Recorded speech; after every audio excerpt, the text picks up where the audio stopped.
Famille, justice, enfance. Bonjour et bienvenue dans Famille, justice, enfance, nouveau direct. Alors, j'ai une très mauvaise nouvelle pour vous. Nous étions censés recevoir ce soir Ariane Bileran. Écoutez, Ariane a un impondérable. Elle nous a prévenu, elle s'est excusée gentiment. Elle ne pourra pas être là ce soir. C'est reporté pour une nouvelle occasion.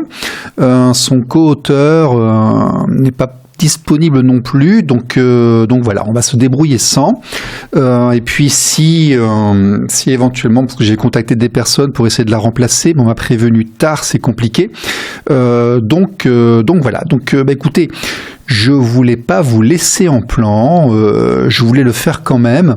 On va essayer de se dépatouiller et de faire cette émission. Écoutez, à l'improviste, on fera des actualités.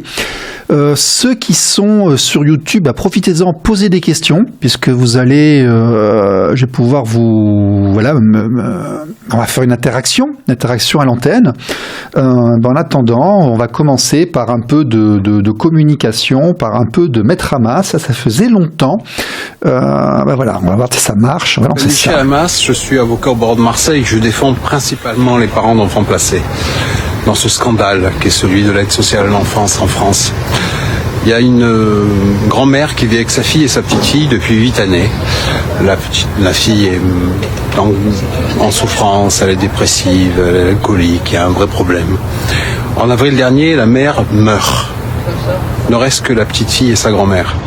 Les services sociaux ont décidé en juin de placer la petite fille en famille d'accueil pour autonomiser l'enfant parce qu'elle est trop proche de la grand-mère. Depuis maintenant 7 mois, pas de son, pas d'image. Le poste est peut-être vacant. C'est ça que l'on vit à l'heure actuelle. On brise, on détruit. La vie de cette grand-mère, c'est du vent. Ce qui se passe est inacceptable et on se tait, on ne dit rien. J'ai l'impression de lutter contre des moulins à vent la plupart du temps. Ce que l'on vit est un scandale. L'aide sociale à l'enfance en France, c'est le mal. Il exagère un petit peu quand même, comme toujours. C'est un avocat, c'est un grand orateur, c'est Michel Amas. Mais en fait, il a quand même l'immense avantage de pointer du doigt un sujet qui est trop ignoré, qui est trop souvent ignoré, et il le fait très bien. Alors on va en faire une petite deuxième, voilà. Amas, je suis avocat au barreau de Marseille. Je travaille essentiellement dans les dossiers d'assistance éducative et de ce que l'aide sociale à l'enfance peut faire comme dégâts dans la vie des familles. J'ai parfois envie de vomir. À Paris, j'ai envie de vomir. À Paris, il y a une petite fille qui a un cancer dans un stade très avancé pour lequel le diagnostic est vital et largement engagé, pour lequel il y a un conflèvre du poumon, un cancer de la plèvre. C'est compliqué. Avec deux parents qui ne sont pas vraiment en dispute, qui sont en souffrance. Donc ils vont rentrer en conflit avec les médecins en disant mais tentons tel truc, tentons d'aller à la Pitié-Salpêtrière, tentons autre chose. Les services sociaux de Paris ont eu la bonne idée de placer l'enfant en janvier. C'est-à-dire il ne reste pas grand temps peut-être à cet enfant de vie. Elle va les passer sans ses parents, mais surtout, ils ont exclu les grands-parents, les oncles, les tantes, tous les amis de cette petite fille de 7 ans. Ils ont exclu tout le monde. Cette petite fille passe peut-être les derniers mois de sa vie seule, avec les services sociaux, dans un endroit où elle est placée. J'ai envie de vomir. C'est-à-dire que ces gens ont été convoqués à une audience à la ramasse au dernier moment, donc ils n'ont pas pensé à mal. Ils n'ont pas pensé une seconde qu'on pouvait briser des vies comme ça, les piétiner, les mépriser. J'ai honte et je suis en colère. Et si vous ne l'êtes pas, je ne comprends pas. Il faut qu'on dénonce ce que font les services sociaux en France. Bon. Alors, oui, donc Michel Amas qui dénonce un problème qui effectivement existe, qui est présent, qui est même prégnant, pourrait-on dire. Il faut quand même pas jeter le bébé avec l'eau du bain, mais ça pose un certain nombre de problèmes. Donc là, on a un avocat qui s'exprime, qui dit effectivement que pour protéger nos enfants, ça fonctionne mal, qu'il y a des soucis au niveau... on en a écrit un livre, on en a beaucoup parlé ici. Par contre, il faut passer par des avocats. Et bon, je suis désolé, j'improvise dans cette émission où l'invité m'a fait faux bond. Alors, nous, on est en train d'essayer de définir ce qu'on appelle des questions prioritaires de constitutionnalité, des QPC, notamment pour essayer d'obtenir la gratuité de ce qui est censé être le service public de justice en France. Et normalement, on devrait avoir une gratuité. Qui dit service public dit gratuit. On ne devrait pas être obligé d'y laisser tous nos biens qui ne sont pas déductibles des impôts sur le revenu, qui ne sont pas utiles des calculs CAF, et donc qui sont pris sur, sur nos économies et sur nos fonds propres. Voilà, je vais essayer d'expliquer ce que c'est. C'est une vidéo que j'ai mise sur YouTube, que vous retrouvez sur la chaîne YouTube, qui concerne notamment ces questions prioritaires de constitutionnalité et des choses qu'on est en train de mettre en place dans la justice. On vous sollicitera pour faire des demandes massives sur ce point-là. Bonjour, je voulais vous parler aujourd'hui de 2 procédures importantes que je suis en train d'effectuer pour notre cause. Là, une question prioritaire de constitutionnalité et également une procédure au tribunal administratif. En fait, la procédure au TA, je suis en appel et j'ai lancé la QPC en même temps que la procédure au TA. Je suis au TA pour essayer de faire monter jusqu'en juridiction supranationale au niveau de l'Europe le fait d'établir que la justice est un service public, avec donc tout ce que cela sous-entend et tout ce que l'on peut en déduire. Vous voyez, c'est une question qui est extrêmement importante parce que si l'Europe définit que le service public, que la justice est un service public, on rentre dans tout ce qui est gratuité, obligation de performance, et il y a vraiment un intérêt. Et dans cet appel, parce qu'il faut passer par toutes les juridictions pour aller jusqu'à l'Europe, j'ai lancé une QPC. Et cette QPC, je voudrais vous en parler parce qu'elle est intéressante, je pense, et comme aujourd'hui, j'ai reçu l'accord. Elle va être effectivement lancée et j'ai le papier disant que la requête a correctement été déposée et que tout est bien parti. Maintenant, je peux en parler, je peux la dévoiler. Voilà. Alors, ça se passe à un comité d'appel de Bordeaux. Je pense qu'on passera par le Conseil constitutionnel pour la QPC et que celle-ci montera jusqu'en juridiction nationale. On a l'Europe. Alors, comme indiqué, cette démarche vise à solliciter en fin de recours un avis au niveau européen sur la question de savoir si les services de justice français, en tant que service public administratif, sont soumis aux exigences et réglementations correspondantes. Voilà, ce que je vous disais, les services de justice sont effectivement un service public, et ça, vous allez voir, ça a son importance. Donc je lance une QPC, en vertu de l'article 61.1, qui est une question prioritaire de constitutionnalité. Le détail de la QPC, je vais vous la lire. Je conteste la légalité de l'obligation faite aux citoyens de recourir au service d'un avocat, prestataire privé et payant, pour initier des procédures judiciaires ou accéder aux informations les concernant, au tribunal administratif, mais également dans tous les types de procédures judiciaires ou administratives. C'est-à-dire qu'en fait, moi je constate que lorsqu'on veut accéder à des informations ou autres, on dit systématiquement passer par un avocat. L'avocat, il est payant et donc ça coûte de l'argent qui est déduit sur nos fonds propres et nos économies, qui n'est pas pris en compte par l'impôt sur le revenu, les calculs CAF et ce genre de choses. Et donc, il y a un achat forcé. Alors, cette obligation constitue selon moi un droit libéral. Je parle du droit d'accès à la justice, article 16, la Déclaration des droits de l'homme, l'égalité entre les citoyens riches et pauvres. Quand je vois des gens qui en sont à 150 000 euros pour leurs enfants et autres, ça me laisse un peu songeur quand même, parce que c'est pareil, quoi. Ce sont des maisons qu'ils n'ont pas pu acheter uniquement pour demander le respect de leurs droits. Ça va pas. Et tout, on ne peut pas forcément faire ça.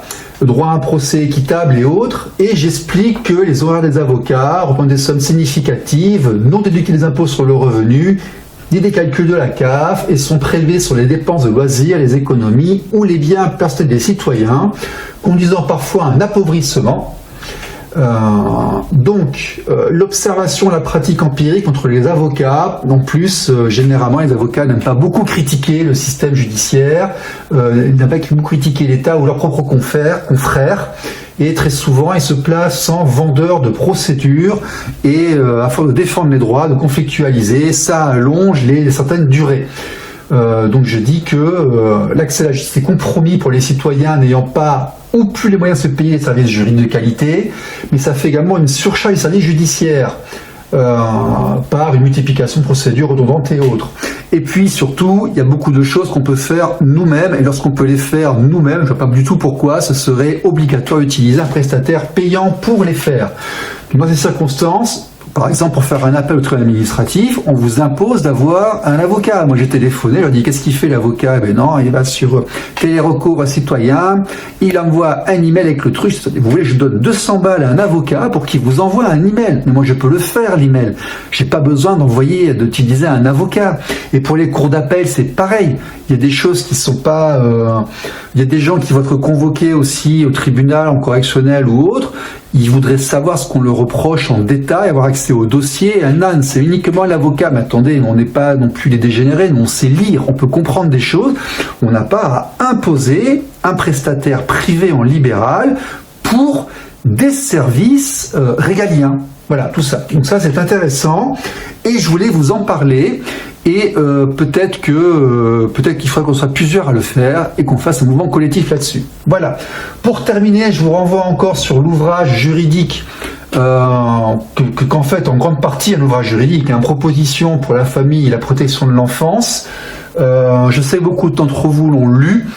Essayez de mettre une bonne chronique sur Amazon. Faites pas comme Gaël, là, le mauvais joueur qui est un petit taquin. Et puis, je vais aussi lancer prochainement une série de dialogues avec ceux qui l'ont lu pour avoir leur avis et qu'on discute ensemble. Voilà. Mais aujourd'hui, c'était donc sur cette QPC, je voulais vous en parler parce que, question prioritaire de constitutionnalité, il faut qu'on arrive à faire en sorte que l'on puisse se débrouiller par nous-mêmes, que ce service public, on n'a pas besoin d'un prestataire pour faire une déclaration d'impôt, on n'a pas besoin de payer quelqu'un pour aller s'occuper de nos affaires de sécurité sociale, ou d'être passé à la CAF, ou voilà, on en prend un vraiment si on n'y arrive pas et que c'est compliqué, mais c'est pas une obligation. D'accord, ben là c'est pareil quoi, pour avoir une conduite de gaz ou acheter une carte grise, on ne nous impose pas de payer par quelqu'un qui prend son bifton au passage quoi. Ben là c'est pareil et c'est le but de cette QPC. Dites-moi en commentaire ce que vous en pensez, n'oubliez pas de vous abonner à la chaîne et puis à très bientôt. Dans les émissions de radio, il y a une sacrée belle liste d'invités qui arrivent également. Salut, bye bye. RLP. Radio libre en Périgord. Famille, justice, enfance. Voilà, donc j'espère que vous avez compris de quoi il s'agit. On devrait avoir des nouvelles ces prochaines semaines, on est en train d'y travailler. Ça va être maître Vanessa Frasson qui va travailler dessus, avec peut-être d'autres aides pour faire ça. Bon, c'est une donnée importante et visiblement, il y a du monde qui s'y intéresse. Autrement, j'ai parlé d'un autre thème. J'avais fait une vidéo sur cet été dessus. Dans le Périgord, on dépense 85 millions d'euros par an. Ils en ont fait un Grenelle et autres. On s'est rendu compte que il y avait énormément d'enfants qu'on avait explosé les records au niveau national par rapport à la protection de l'enfance. C'est aussi un petit scandale parce que c'est de l'argent qui va pas ailleurs. Moi, je pense notamment. Oui, il y a trop. Enfin voilà, écoutez, c'est encore notre avis. En fait. Attendez, je coupe les trucs qui n'ont rien à faire. À moi, la campagne. Petit rappel, parce que. Attendez, c'est YouTube qui lance automatiquement les vidéos sans demander avant. On va refaire depuis le début. Voilà. Bonjour mes amis, depuis le Périgord, mon petit Périgord à moi, la campagne. Pour se tenir au courant des nouveautés. J'ai décidé d'aller faire des petites vidéos courtes de temps en temps lorsque je voyais l'actualité intéressante. Vivre en Périgord, c'est le journal de juillet-août 2024. J'ouvre à l'intérieur, là, et je vois un magnifique article sur États généraux enfance famille. J'essaierai de vous le mettre là en commentaire ou je mettrai sur le site. Le département et ses partenaires écrivent la feuille de route 2024-2028. Ils ont donc fait des états généraux de la protection de l'enfance et de la famille. Et là, on apprend quand même que le département consacre 85 millions d'euros par an à l'aide à l'enfance. Ça veut dire les placements, les AEMO, la protection de l'enfance. Donc ils sont à plus 40% sur 4 ans. Moi je vous avais parlé un petit peu de la juge des enfants de Périgueux qui d'ailleurs a été démise de ses fonctions il y a un an et qui avait explosé les statistiques au niveau national. 85 millions d'euros. 85 millions d'euros pour... alors à ce jour, 1755 enfants sont placés en Dordogne. Je ne sais pas d'où viennent leurs chiffres. Encore une fois, ils n'ont pas fait leur transition numérique et je pense qu'ils sont vraiment sous-estimés. En tout cas, on n'a pas le nombre d'enfants qui sont suivis par les AEMO. On n'a pas le nombre d'interventions. Il faut savoir que la Dordogne est un département qui est quand même très peu peuplé par rapport à d'autres départements français. 85 millions, il y a 100 départements. Ouais, quand on dit qu'on est à 9 milliards d'euros par an, passons. Quand on dit que c'est améliorable, oui. Ah oui, tout à fait. Alors, question centrale, comment repenser l'accompagnement des familles et des enfants en prévention et en protection ? Écoutez, c'est simple. Vu qu'il n'y a pas assez d'éducateurs et qu'une mesure d'AEMO, ça veut dire... moi, j'en ai une mesure d'AEMO. D'ailleurs, si vous voulez connaître mon histoire, vous allez sur Patreon. Mes choses privées, c'est là-bas que je les mets parce que, voilà, il faut que ça reste entre nous, entre personnes privées. Puis en plus, quand je me lâche un petit peu, je ne peux pas tout dire sur YouTube non plus. Et donc, une mesure d'AEMO, qu'est-ce que ça veut dire ? Ça veut dire que la nana, en fait, moi, cette année, je l'ai vue 2 fois. Je l'ai vue à l'audience du juge des enfants, je l'ai vue une fois fin janvier, me demandait comment j'allais, si j'étais pas mort, tout ça. Et je l'ai eu au téléphone lorsqu'elle m'a averti que ma fille changeait d'école parce que sa mère voulait plus payer l'école privée. C'est tout. Voilà. Donc le suivi éducatif de l'émission de l'État, du département, dans la protection de l'enfance, qui se fait de manière comme ça, sur un appel au 911, une institut qui est pas contente, une infirmière à l'hôpital qui dit le monsieur il s'est un peu énervé, tout ça. Derrière, en fait, il y a ça, il y a 85 millions d'euros.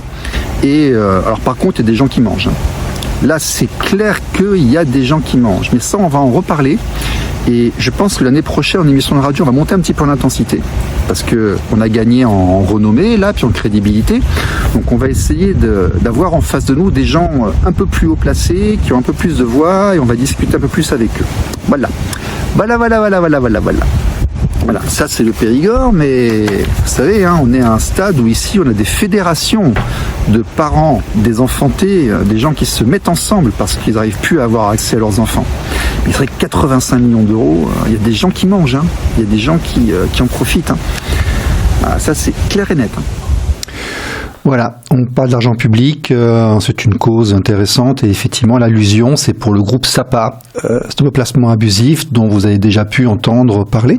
On va notamment avoir bientôt sur les antennes les fondateurs du mouvement SAPA des Landes, Karine et Christophe.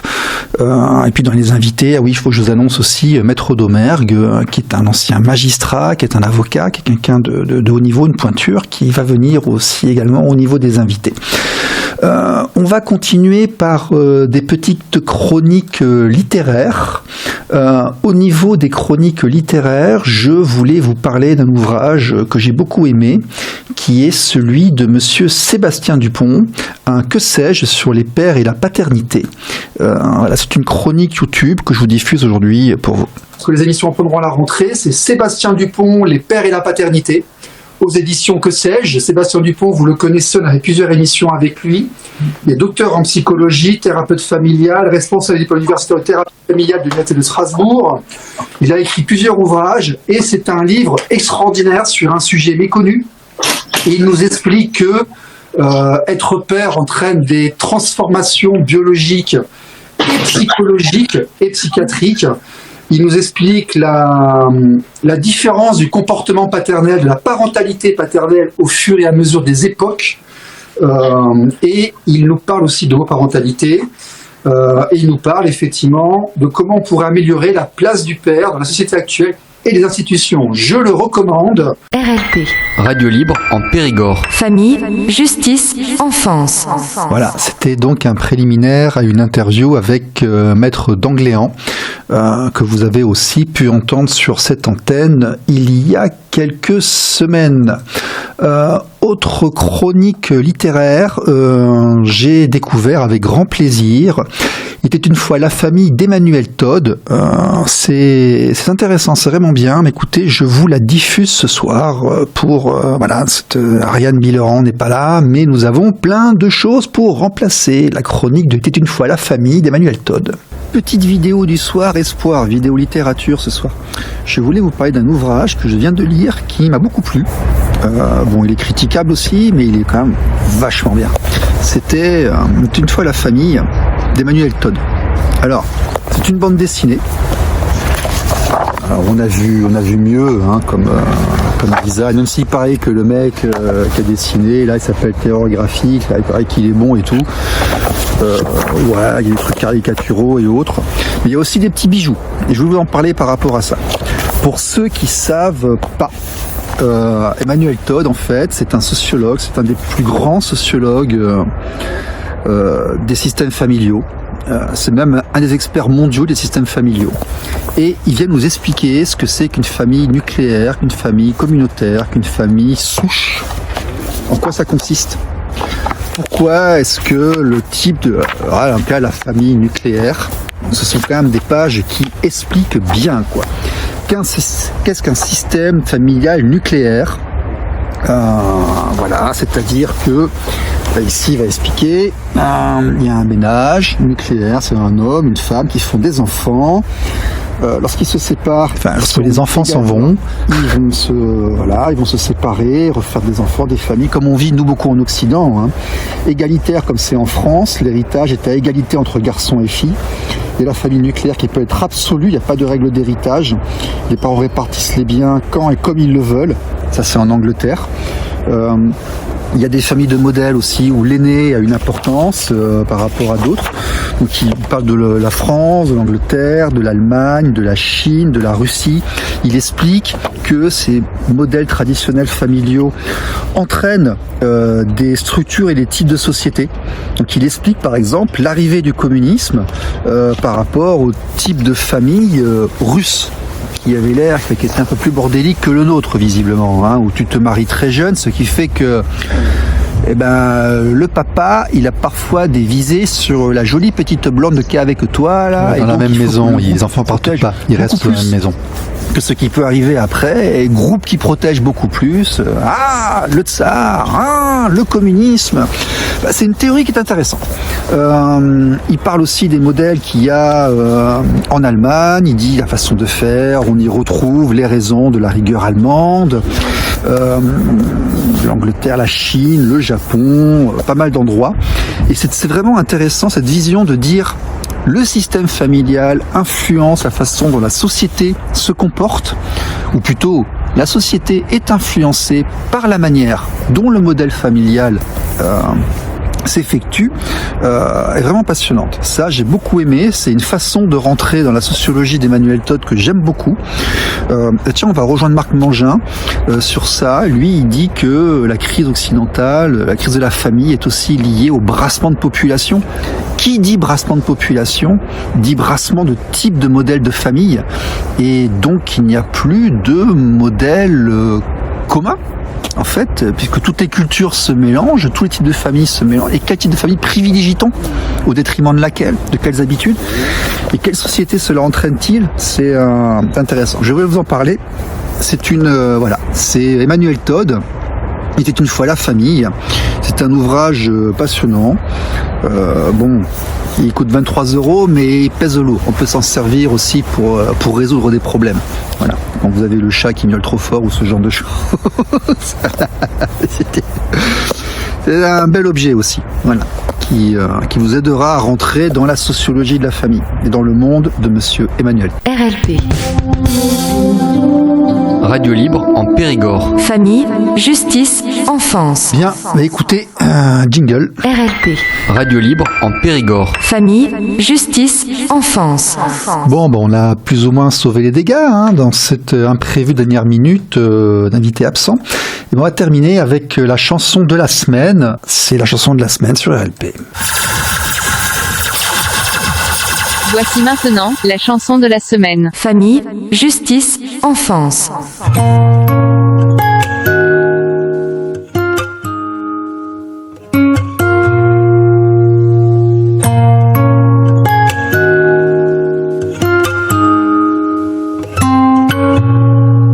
J'avais pas prévu d'un jour adopter mon enfant, j'ai dû surtout m'adapter. Y a pas que les gènes qui font les familles, des humains qui s'aiment suffisent. Et si l'averse nous touche toi et moi, on la traverse à 2, à 3. Et si l'averse nous touche toi et moi, prends ma main de beau papa. Je t'attendais pas, je te laisserai pas. Même sans le même sang, on s'aimera. Non, je ne volerai jamais la place du premier qui t'a dit je t'aime. Sur ton visage, on voit son visage et c'est ainsi que tu es belle. De vous à moi, c'est moi j'avoue qui me suis invité dans sa villa, dans la vie où elle n'a rien demandé. Et si l'averse nous touche toi et moi, on la traverse à 2, à 3. Et si l'averse nous touche toi et moi, prends ma main de beau papa. Je t'attendais pas, je te laisserai pas. Même sans le même sang, on s'aimera.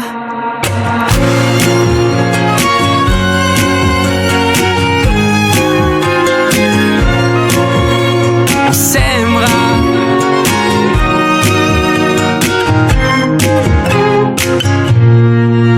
J'avais pas prévu d'un jour adopter en vérité nue. C'est toi qui l'as fait, y a pas que les gènes qui font les familles du moment qu'on s'aime. Et si l'averse nous touche toi et moi, on la traverse à 2, à 3. Et si l'averse nous touche toi et moi, prends ma main, dis branle-la. Je t'attendais pas, je te laisserai pas. Même sans le même sang, on s'aimera.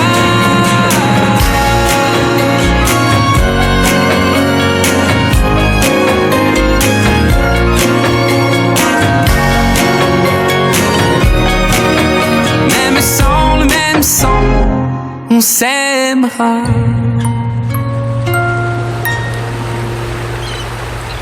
RLP. Radio libre en Périgord. Famille, justice, enfance.